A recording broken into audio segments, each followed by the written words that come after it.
welcome to Mad's Tea Party, the channel run by a girl who does not drink tea. I'm Madison, and today I am bringing back my Disneyland versus Disney World video series. In my first one, I talked about the rides that Disneyland and Disney World share. In this one, I'm going to be talking about entertainment.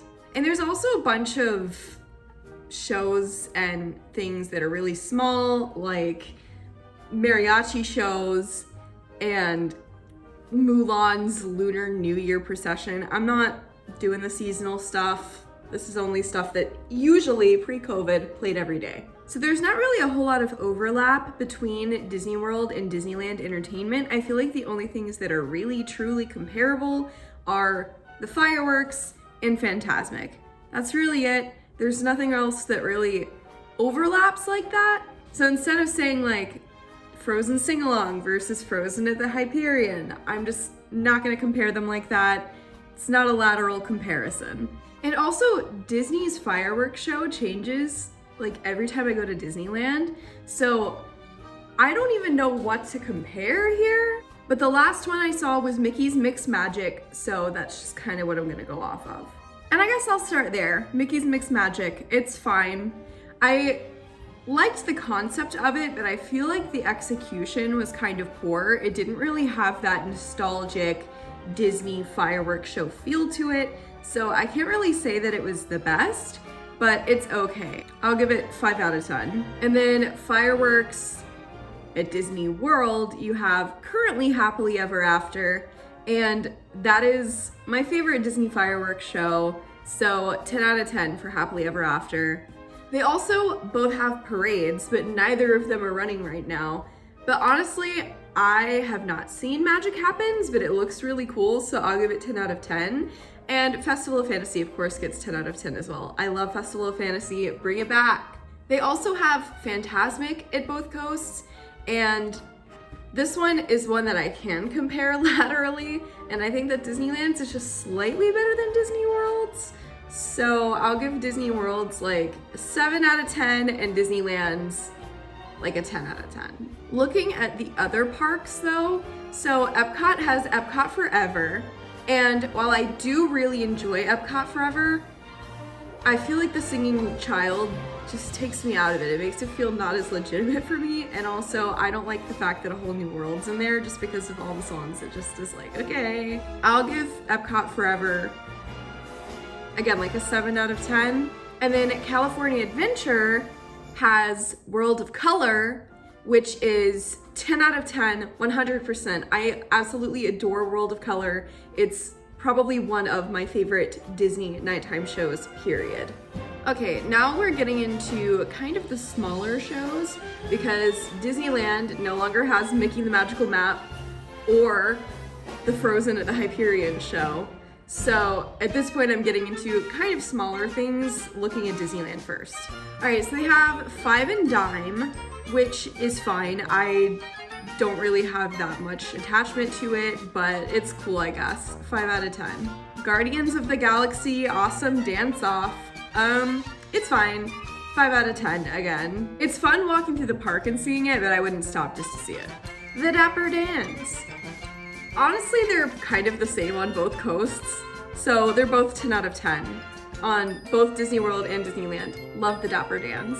Disney Junior Dance Party. I have not seen the one in California, but I have seen the one in Florida. It's not made for me, is the thing.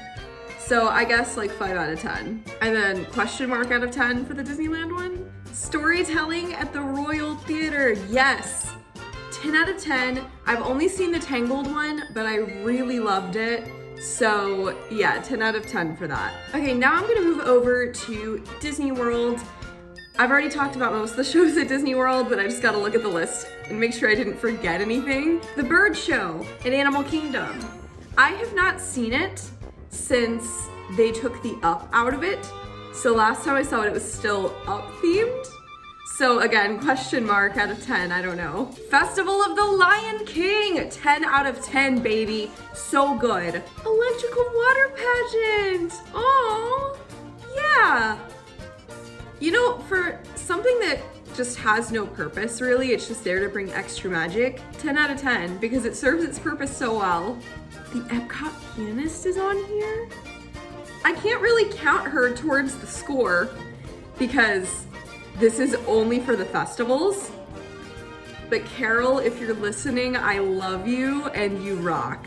The Frozen sing-along. Okay, I really like the Frozen sing-along, but I gotta give it like a 7 out of 10 just because it's not the most creative show, but it's funny and it's entertaining every single time. And honestly, I think that says something about how good the comedians they get are because it's the same songs over and over again. The Jammers! Oh my gosh! I love the Jammers. For just streetmosphere stuff, 10 out of 10. They're at the top of their class. The Wonderful World of Animation. I'm actually not sure that I've seen this one. This is the projection show that's on the Chinese Theater in Hollywood Studios. Yeah, I don't think I've ever seen it, so question mark out of 10. Beauty and the Beast live on stage. 7 out of 10 because I do really like it, but I wish that they had live singers for most of the ensemble and like for the Beast and stuff. Indiana Jones is not on their website. That's weird. Are they not bringing that back? Okay, well, I'm gonna count it because they haven't officially canceled it. And Indiana Jones also gets 7 out of 10. I really like the Indiana Jones show, but for some reason, I just feel like because the park is no longer about movie production and it's about movies, period, I would prefer to see it reworked to where it doesn't break the fourth wall anymore, because I think an Indiana Jones stunt show is a great idea, and I think it's honestly executed pretty well considering when it was made, but it doesn't really work with the park anymore, and I think it would be better if they had just like an Indiana Jones stunt show rather than like, we're producing an imaginary Indiana Jones movie. Nemo is also not on here. Bring back Nemo. 10 out of 10 for Nemo. But there's a lot of entertainment coming up, especially at Disney World that's opening in October. So I'm really excited for all of that, except for Enchantment, because don't take Happily Ever After. Also, I'm not as excited for Harmonious, not because I think it's gonna be a bad show. I actually think it's gonna be really good, but because of the taco barges, I just have trouble getting behind it. So overall, what's the conclusion? Who has the better entertainment? Going into this, I straight up thought it was gonna be Disneyland because they do have a lot of, I don't know, little things, I guess, that just make the parks feel so magical. But they got rid of a lot of my favorite entertainment offerings there, and honestly, that makes me kind of sad. Like, they don't have the Frozen show at the Hyperion, they don't have Mickey and the Magical Map anymore. Neither of the parks currently have an electrical parade or are scheduled to have one once they bring back parades. So that's disappointing. I really like electrical parades. Ultimately, they both have successes and pitfalls, so it's hard for me to make like an actual decision. Disney World has a lot less, but it's just kind of better. Let me know down below. Do you guys like Disneyland Entertainment or Disney World Entertainment better? They're both really good, so it's really hard for me to decide. But thank you guys so much for watching. I put out new videos every Friday, so make sure to subscribe down below for that. And I will see you guys next Friday for another video. Bye!